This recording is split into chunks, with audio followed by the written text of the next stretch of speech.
Danny Wilson Naqvi, you are the inspiration behind this show, and that's why we wanted you to be the first person on the show. So thank you so much. Thank you for having me. Wow. That's very nice.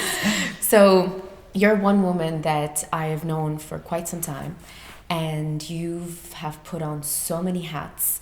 One of them, of course, being the amazing mother that you are. I'm not going to talk so much about what you're doing and what you've been doing. I'm going to let you speak about it. To start today, I just wanted you to take us through the hats that you've been putting on for the past few years and all the amazing journeys that you've just, gone through and took that step and took that leap of faith, and how you've come to where you are today. Thank you so much. I think with my career, I always try and find a gap in the market where you can, I believe that I can offer something to it. And one of my biggest business that I had for the longest time was my PR agency, and I had that for 13 years. I actually finished it in 2018 because I had another project I wanted to start. But when we had CSPR, it was focusing on females in businesses and entrepreneurs and giving them the support that they needed for small businesses or how to grow.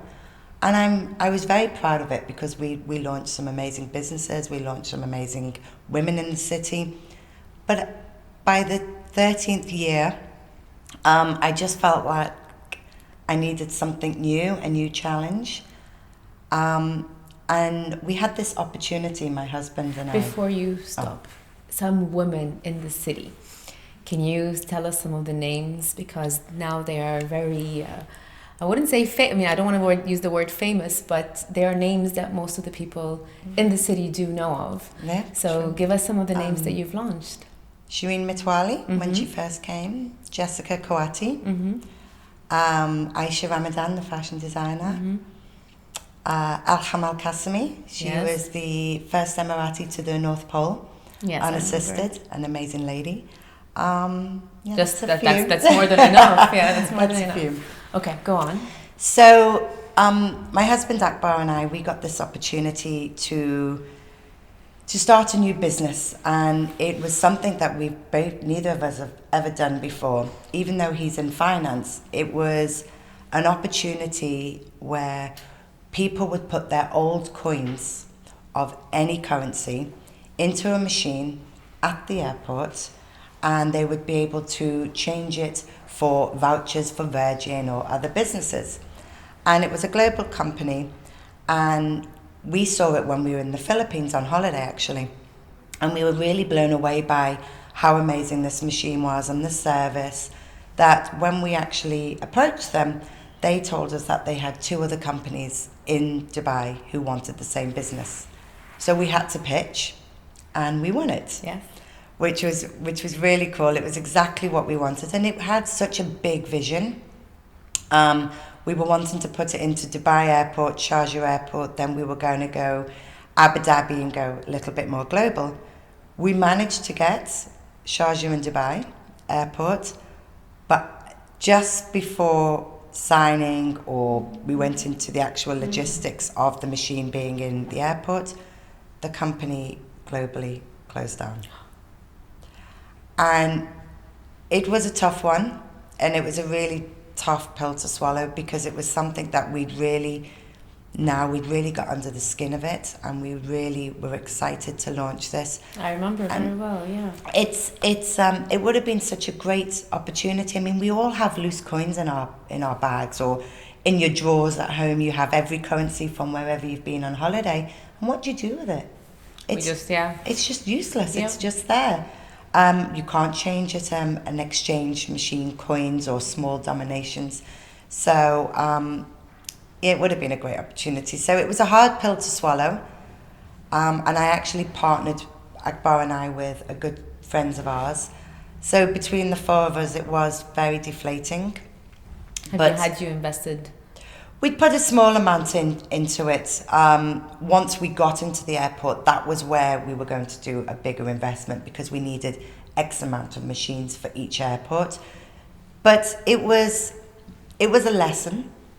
And I don't think anything you start... I have a very good mentor, a friend of mine called Sima, and everything that we do in life is a lesson. Yeah. You have to fail some to know what's right and wrong, and you have to understand different elements of the business to bring into your business. So it was a little bit of a hit, but we moved on, onwards and upwards. Yeah, picked up and started all over again. And then my current business now, which is what I'm just living and breathing and so excited for. And so passionate about. I love it. I mean, you know me well enough. You know I love to travel. So I closed... I couldn't focus on two different things. So I closed the PR agency and I went with my passion and my dream, which is to start a luxury travel company. Okay. And it's been going 1 year now and I love it. Doors are opening, inshallah. It's happy, it's good. Doors are opening. And what we do is we provide luxury holidays for our clients. So it will be itineraries that are tailor-made and staying in luxury properties. And the hotels that we are partners with, we get really, really good rates. So if it's a Four Seasons, if it's a Belmond, if it's a small luxury hotel in the middle of nowhere, we know about it and we can actually get you the really, really, really good rates. Okay. So since I started that last year, it's just everything I've always wanted to do. It's just... I've always loved travel. You know, I've always travelled pre and post the kids. Whenever I do get time with the kids, we go on crazy holidays, we do new experiences. But I've always stayed in good hotels because to me that's part of that is a holiday to me. And my kids are extremely spoiled now. They love good holidays. And bless them. But you know, it's something that I just enjoy it. It just comes naturally. Yeah. Do you believe in manifestation? I do, big time. Absolutely. I do. Actually, last week I made a vision board. Really? Tell us about that vision board. It was really, whatever you can say. It was really good, actually. So with a vision board, if you actually do it properly, you should have a little meditation before. Okay. Meditate, visualize what you really want in life. And I did. I thought about what we need as a family, what I want to get out of the next year, what I want in the future. And after I'd finished my meditation, there was a small group of girls doing it. I opened the magazine and everything I thought of, the word popped out the magazine. Really? Everything. So my vision board is travel, is luxury. It's not materialistic things. No. It's beautiful, which materialistic is fine. I did put one nice car on there. So the vision board it's what you want out of life. So, you know, something to do with my business, how to elevate and grow the business, for my children, for my husband's career, and just health, love, happiness, and all the key words that we all want in life. Yeah. Splash out on the page, and it's what I look at every day. You know, it's funny you say that, and I'm going to sound so shallow saying that, but when I was pregnant with Kareem, and I used to work at Reuters at that time, so I printed out a picture of Angelina Jolie's kids, and I just put it out there. Then I put a picture of my eye and my husband's eye, and I put it in front of on my desk, and I said, I want my kids to have the color of my eyes and my husband's lashes, and to look a bit like Angelina Jolie's kids every single day. And look how gorgeous your boys are. And you know, and then I So also had a beautiful. picture of a glass house, and it's been my dream. And look, baby, I mean, it's not on a hill in LA, but you know, thank but God we're now nearly I there. have a glass roof. You know, Say it's so nice. so I truly believe in manifestation. Absolutely, really, really believe in it, because whatever we put out to the universe, we get back. We get back. What I now believe in, I mean, you know my story on a personal level as well, but I am one of these people who I can think sometimes quite negatively. That's what I was going to say. And negatively is what you're putting out there to the universe. And it's very, very hard to always stay positive in your life. but we have to try and think clearly and not Yeah. not be so hard on ourselves, because the universe will make it happen anyway. And that famous saying, whatever you put out to the universe is what you will get back. Yes. But I did start reading this amazing book, What is it? Gabriella Bernstein. Okay. It's called The Universe Has Your Back. Has your butt. The universe has your butt. No, the universe has your back. And it's really cool. And it just shows that whatever path we're supposed to be on, we will be on it. Yeah. Obstacles will come in our way. Failures may happen, but that's because they weren't right for us. Yeah. So we have to just move forward and... I think it's all just a simple equation, you know, and we tend to complicate life. I mean, we say, for example, we want to be fit or whatnot, so we go to the gym.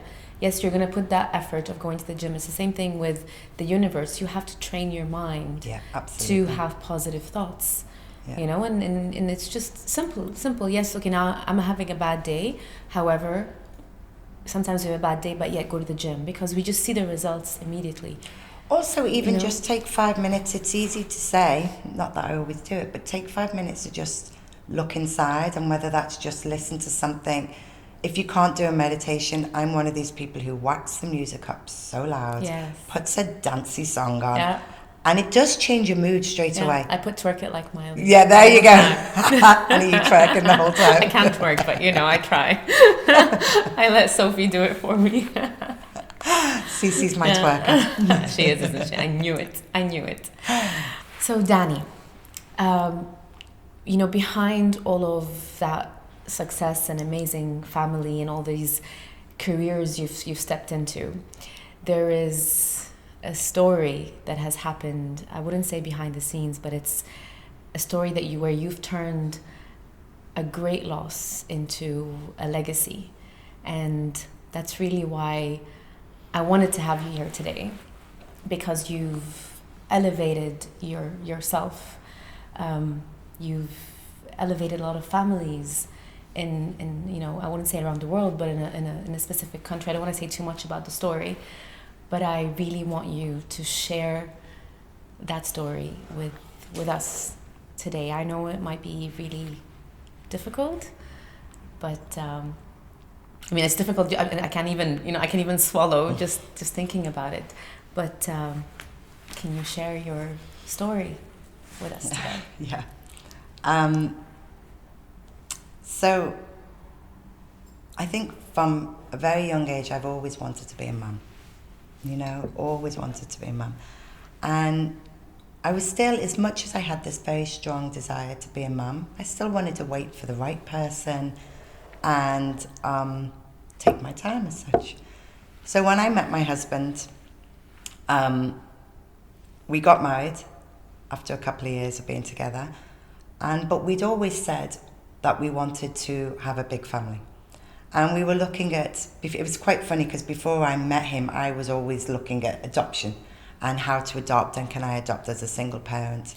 Sorry, but did you want to adopt just because you wanted to adopt, or is it because you had trouble? No, at the beginning, I'd never been pregnant. I wasn't married, so I always just wanted to adopt. Okay. Whatever came first for me, adoption, natural, whatever. So when I met Akbar, I told him that I wanted to adopt a baby. And he said, that's so funny, I would love to adopt. And he's Pakistani. So he said to me, do you know how many baby girls are abandoned in Pakistan every year?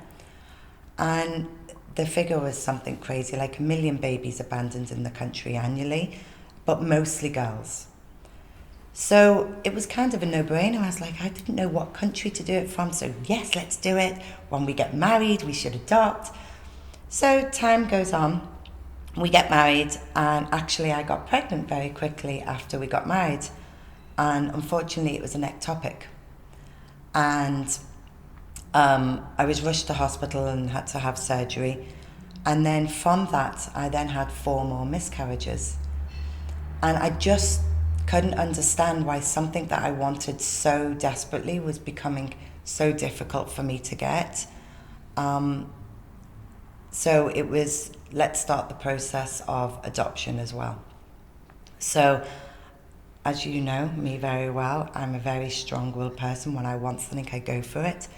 So we actually applied for adoption via Hague Standards, which is a global, it's the main adoption centre, I suppose, to give you the paperwork to be legally adopted parents. We found a place in Dubai that allows this paperwork to be done. Normally takes 6 months. Wow. I did mine in 6 weeks. Oh, wow. I was on a mission. I was like, you get me this papers because I need to adopt a baby. You have to have home studies and police reports and psychological tests, and it's very intense. Little do I know now, you don't need that paperwork for Pakistan, but I wanted to do everything the right way. So we started to do the paperwork, and I would go to and from Pakistan to, to see how I could get a baby, adoption centres. And there was one place called the Enjy Foundation, which is in Karachi. Mm-hmm. And he's like the Mother Teresa of Pakistan. Sadly, he's died now, the main gentleman, but he was actually up for a Nobel Peace Prize for the work that he does in Pakistan, where he helps the poor. He's the first ambulance service on the roads, and he's taken in so many children in the country and given them up for adoption. But I was about 13,000 on the list, and I was like, how am I ever going to get a baby if I'm 13,000 on the list? So we still carried on trying, but it took about 9 months. I thought 6 months was a lot just to get... Oh my God. It took about 9 months once I got the paperwork to actually get anywhere.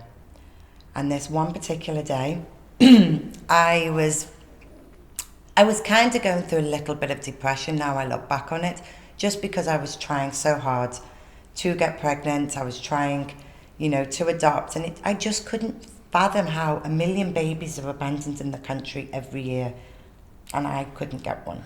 Why so difficult? I understand the process with trafficking and everything else and having to be vetted, but I was ready for it. So this one day, the phone rings, and I could hear Akbar talking, and he said, it's the call. A baby girl's just been born, and the centre's called, and she's ours. I mean, it's every dream come true, right? It finally has happened. And in this time of waiting to get this baby, I had visualized her, exactly like what we said. I had manifested what she looked like. I had her name. I was her mother before I even knew her. So we jumped on the plane and we get to Pakistan, and my mother-in-law and my sister-in-law are with our baby. Oh. And she'd just been born, and that day, and we called her Zara Bell. And I walked into the room, and I said, can I hold her? And they're like, this is your daughter. And you know when you hold your baby when you deliver in a hospital? Yeah. And you get that baby in your arms, and you're like, oh my God, I'm so in love with you. I've carried you for 9 months. You've kicked me, you've lived inside of me, and you're so instantly in love. Yeah. That's exactly how I felt with Zara. I loved her so much from the second I saw her. She was the most prettiest little thing. She had very pale skin. She had bright red lips. She was quite long. Her birth parents must have been quite tall. And she was just everything I wanted. And I just felt like all my dreams had come true. So we stayed in Pakistan with her to get all the paperwork, her passport, and do the needful, as you do. And then we came back to Dubai. And Zara had her tests in Pakistan. She'd had hospital doctors. I kept doing a couple of different tests. She was fine. Everything was good. Bring it back to Dubai. We went to see this one doctor. And I think I'd landed in Dubai about an hour, and I'd already pre-booked the appointment. He sees her and says she's absolutely fine. What's his name? His name is Dr. Khan. Yeah. Which a lot of people do actually know him in the country. A lot of people. Yeah, and he was recommended to me. Yeah, I used to go to him actually. Yeah. Used being the word. Used to. So he saw Zara and said she was absolutely fine. So I left, all good. Times are happy, you know, seeing friends. We then go to England for Christmas. She meets my family. I have a small christening blessing for her. And we then came back to Dubai, and it was turning now middle of January. How old was she then? So now she's 2.5 months. Okay. 2.5, 3 months. But what I'd noticed about Zara, and it's very difficult when you're a first-time mum to pinpoint these things. Anything, actually. But again, hindsight, I would spot it a mile away now. But she seemed very weak. She seemed to always lean her head to the side. She drooled quite a lot. When I would hold her on my shoulder, my t-shirt would be soaking wet. That wasn't until we came back to Dubai and I took her to a doctor, and the doctor said she was fine. And I was just being, I suppose, a nervous mother. Then this one particular day, I went to see a friend, and I took Zara with me. And the minute we walked into her house, Zara started vomiting, but really angry, really. It was just it was just so aggressive that I didn't know where it came from. She just couldn't stop. So I rushed her back to my doctor, and they made me wait. And I'm in the, you know, waiting room waiting for this doctor to say, you know, let me see her. My child's sick. You know, we're not just waiting for an appointment. He finally sees her. She was sick in front of him. And he said, oh, you know, you need to give her thicker formula. This is reflux. And I was like, are you sure? And he's like, absolutely. I know what reflux is. This is, you know, classic case. So he told me to thicken her formula, which I did, because you listen to your doctor and he's the one who knows everything. So and he's a pretty famous... He had a big name. Yeah. Little do we know. So that night, gave Zara her bottle, thicker formula. And in the morning, I woke up and my husband had to go to Pakistan. I woke up about 8 o'clock and I look at Zara, who slept next to me in her cot, because I always needed her in the room. I never put her into her own room. And she was blue in the cot. And I looked at her and I picked her up and she was just limp. Her eyes were just limp. She just looked at me, but she was blue, and it was like she was choking, but no noise was coming out.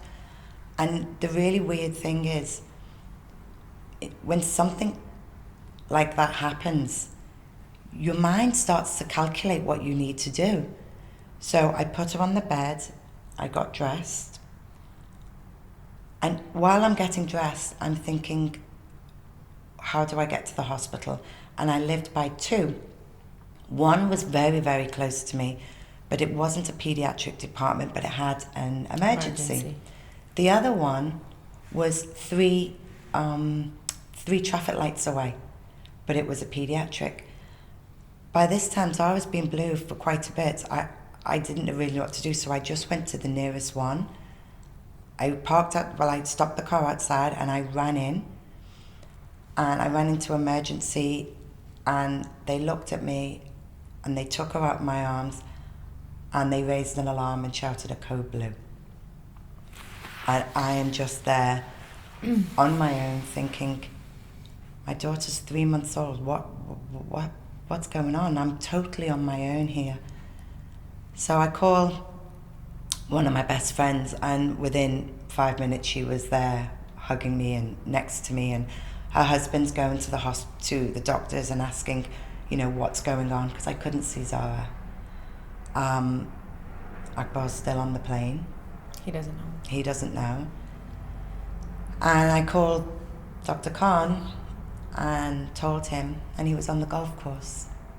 And he said, I'll come and see you when I finish my game of golf.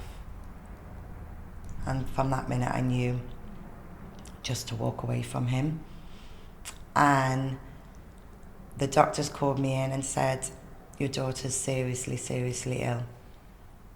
We need to try and get her into an ICU, but pediatric. An ICU, yeah. and she needs to go quickly.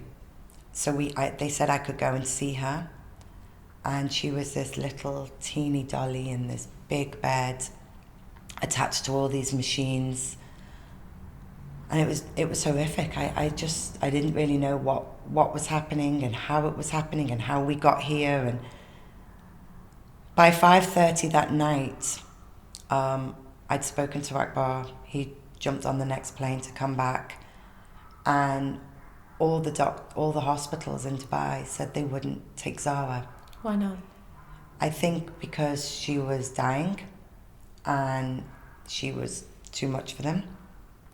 I don't know 100%, but not one hospital agreed to take her, apart from, I call him my angel, Dr. Khalil, from Wellcare Hospital. He was going to Ras Al Khaimah with his family, and he turned the car around and said, I'll take Zara. So he's at the hospital waiting for our arrival, and Zara and I are in the ambulance. And it's funny, it's only now that I can really hear an ambulance and not have like an anxiety attack, because we were rushing through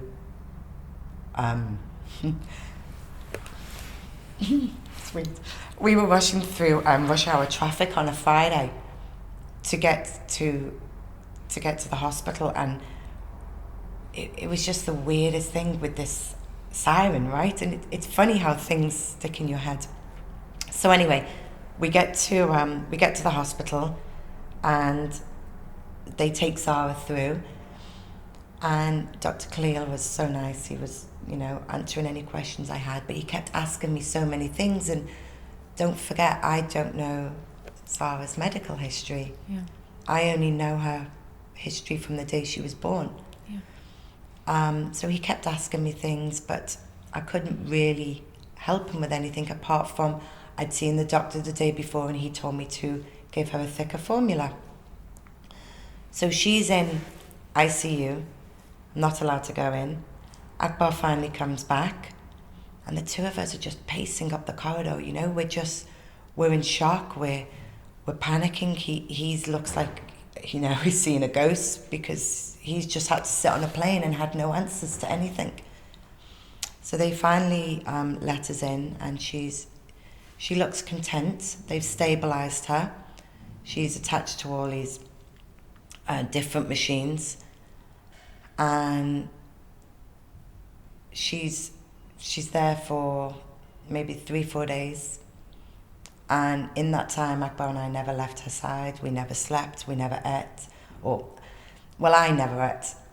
It's funny how sadness and grief and shock affects different people. So Akbar, he wouldn't sleep, but he would go to the canteen and he would eat. He just needed to eat. I think it was the only thing he could control. That gave him, yeah. I, on the other hand, couldn't eat a thing and lived on nothing for days, because the anxiety made me just want to vomit, right?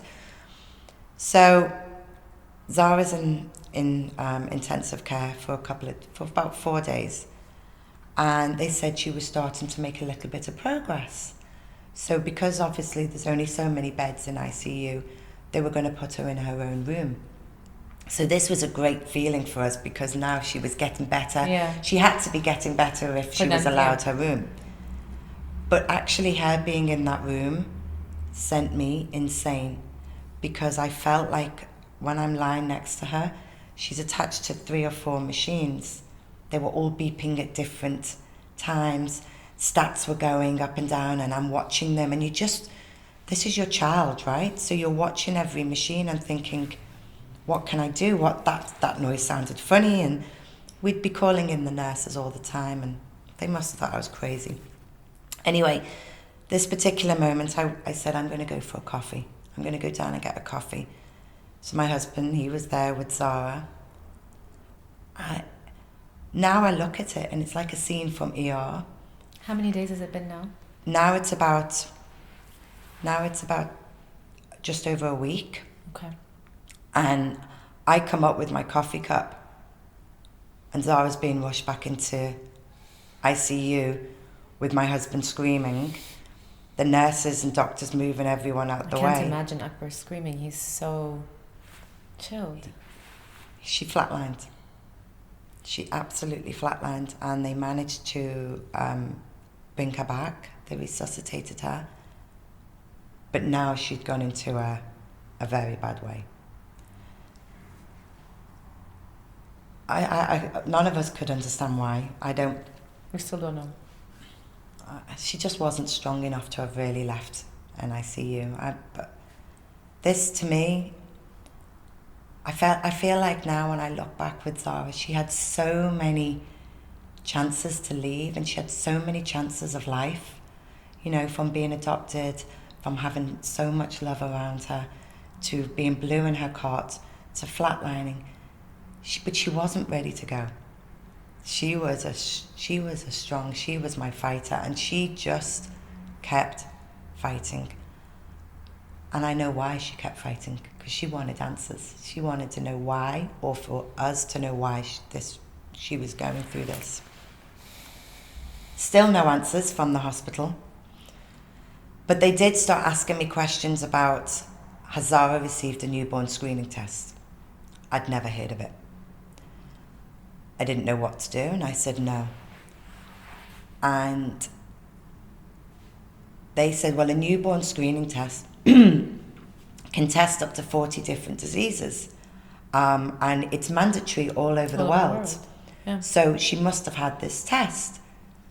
But there was nothing in her file. I've never seen anything. So by this time, Zara's kidneys had failed. It was her liver. Her liver had failed now. So as they're pumping drugs into her, she's starting to bloat. I took her into the hospital this size. She's now starting to bloat and get really, really big. And all her vital signs have gone, it's all gone crazy, and they said we need to get more answers. So we're in touch with Great Ormond Street Hospital. We're telling them about she hasn't had a newborn screening test. We've got one of our friends is a neurosurgeon, pediatric neurosurgeon. He's having paperwork sent to him. Zara's having blood transfusions. She's having, different parts of her body is starting to fail, but she's still fighting. We then get told that there is a hospital in Al Ain called Tawam Hospital, and there's a metabolic specialist at that hospital, and they may be able to help us because they think she might have some form of a metabolic disorder. But there are thousands of metabolic disorders, so to actually pinpoint it, you need to know what it is to give you the right medicine.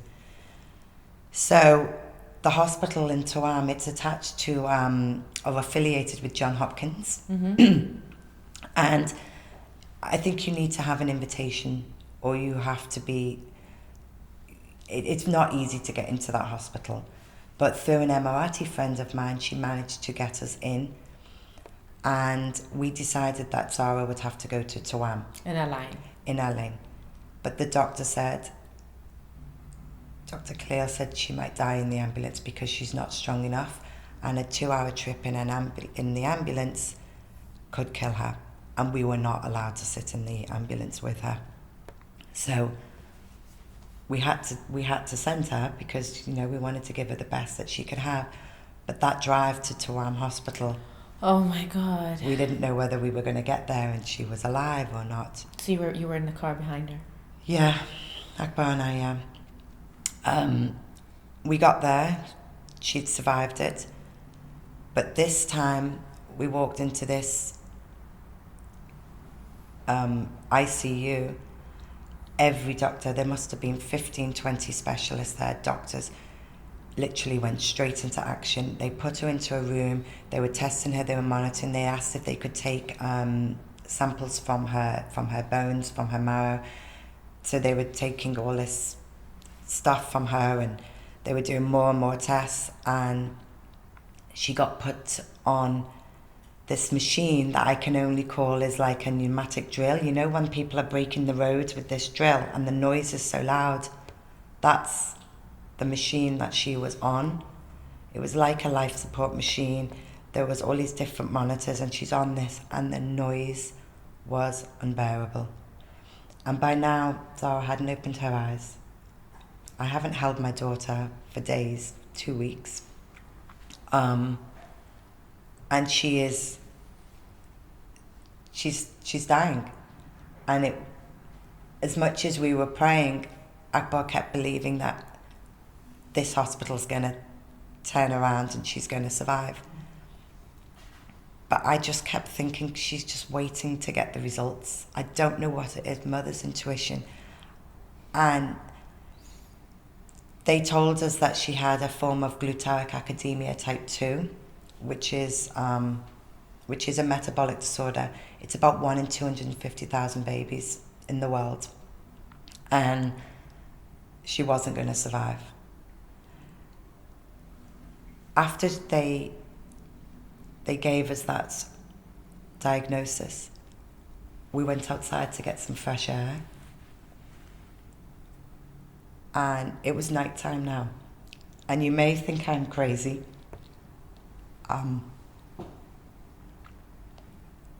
We were sitting outside and a shooting star goes past. And I don't know if I've ever seen a shooting star before.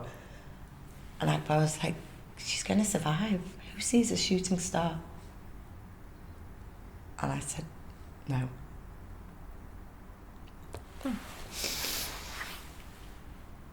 Sorry, guys. And then that doctor calls us on our phone and says, come up, she's just passed away. And even though I know she was dying, it was just the fact that she fought so hard, you know? She fought to survive, and she did. She stayed till she got the result.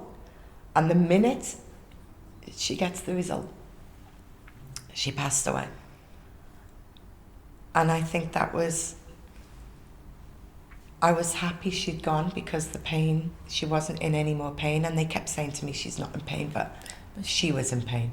I know my daughter. But you know, she never cried once in the hospital for 17 days. And I'm very proud of her, because she did fight for her life for 17 days. And when she died, they let me hold her. And I can only compare it to holding a 2-year-old. She was bloated. She was everything that they've put in her body, she couldn't release. Her liver failed, her kidneys failed, and the last thing to go was her heart. And I just think she's my hero. She's just super strong. And so obviously you can imagine how devastated we are, and why the one thing I've always wanted in my life, who I loved so much, how can she have gone? And we then had to wash her body and bury her. And when we were washing her body the next morning, we used a friend of mine's, I don't know what they're called. There's a lady who washes the child, washes the body, washes anybody's body before you bury them. And this was the first time I seen my daughter's back, when she rolled her over to wash her, and she's purple. Bed sores, and no blood was moving around her body. So I screamed, and the lady said, there was a friend of mine who could translate her old Arabic. She could break it down to tell me, and she kept telling me to stop crying. And I was getting so angry, thinking, why can you tell me not to cry? My daughter died less than a couple of hours ago, less than 24 hours ago. Don't tell me I can't cry. And she said, she's given me a message. And I was like, what? And she said she's going to give you a miracle as she's washing her body. And I said, my love, you're so sweet, but she was my miracle. And it's funny that she said that to me, because even though Zara was my miracle, Zara has, since she started giving me so many miracles, that it's, you know, there's so much more to the story. Drink some water first. Take So Zara's, we bury Zara, and I could go into so much detail. I'll cut down because it's so raw, the emotion, you know, and how we had over 200 people at her funeral. They all came to the house. They all offered condolences, and all I kept saying to them, just keep talking about her. But people don't know what to say, right? And you just, I'm like, don't forget her. Just keep talking about her, you know. Yeah. She's a fighter. She's my everything. And then you come home and your house is empty. It's quiet. Her cot's there. Her pram's there. Oh my God. But it's just nothing. So anyway, we were fighting this grief battle, and I just said, I said to Akbar after a couple of weeks, I need to adopt again. If we leave it too long, who knows how I'm going to feel or what to do. Let's adopt again. She's not going to fill anybody. This another baby's not going to fill Zara's shoes. It's just because I have so much love I need to give as a mother, and I need another child. It was a month to the day we buried Zara, and we're doing her headstone. And as we're giving the guy what we wanted to have on the headstone, Akbar's phone rang. And it was somebody in Pakistan saying another baby girl had been born. Do we want this baby? And because people had heard about Zara's story, they put our name to the top of the list and asked us if we wanted to adopt another baby. I just thought, there's another miracle that I've been given, and maybe the lady who was washing Zara's body was right, and Zara had given me another miracle. It was a little bit of a process for us just to think about going, but we did. Digesting the whole thing, yeah. We went that day, and I got... That day? Wow. And I got my second daughter, who we called Amara. And she's friends with Kitty. With your kids, since they were in nursery, right? Yes. And Amara is 8 now. And 3 months after I got Amara, I got pregnant. And I had twins. Oh my God. So actually... Rio and Cece. My little twins. And in a year, I had 4 children. And I just thought, my girl has given me so many miracles. So many miracles. And I feel unbelievably blessed. But because I know I have all this for her, I've looked into understanding why she picked me, because I think what people forget is our children pick us, we don't pick them. And she picked me for a reason, and I had to do something with that. And that's where we talk about the legacy. Yeah. What have you done, Danny? So we found out that newborn screening is not available in Pakistan. It's one of the only countries in the world that they don't have it, let alone it being mandatory. It's not available. Is it because it's very expensive, or what's the Because reason? it's expensive, because they don't have the knowledge that we do. So I went to a company called Perkin Elmer, who actually produce the newborn screening machines that every hospital in the world has, or that's how every baby's tested. We shared our story, and they said they'd been trying to get into Pakistan for 20 years and couldn't get into the country. So they said, if you can get in, we will gift you a $500,000 machine. Wow. And a year later, we set up the ZB Foundation in Zara Bo's name, and we're the only NGO in Pakistan that provides free newborn screening tests to every baby in the country. And to date, we've tested over 30,000 babies. Wow. And to me, this wasn't me making this happen, because I have no medical background. I don't know anything. Yes. This was my daughter's wish. This is what she wanted to do. And if you think about it, she was the one, she only let go once we had her diagnosis. Yes. And if we hadn't have received that diagnosis, we wouldn't really have known what was up with her. So I'm very happy that we have a lab in her name. We have 12 members of staff. Our overheads are extremely low, and we run purely on donations. We're still very small in the country, but we want to get bigger. We want the government to support us. We want to lobby the government that they make this a mandatory test for every baby born in the country, like they do in the West, and hopefully save many more babies. Oh my God! So if Zahra would have had gotten that test, she could have been saved. She would be alive today, but she might have been very sick, but she would be alive. Because basically the milk that I was giving her was killing her.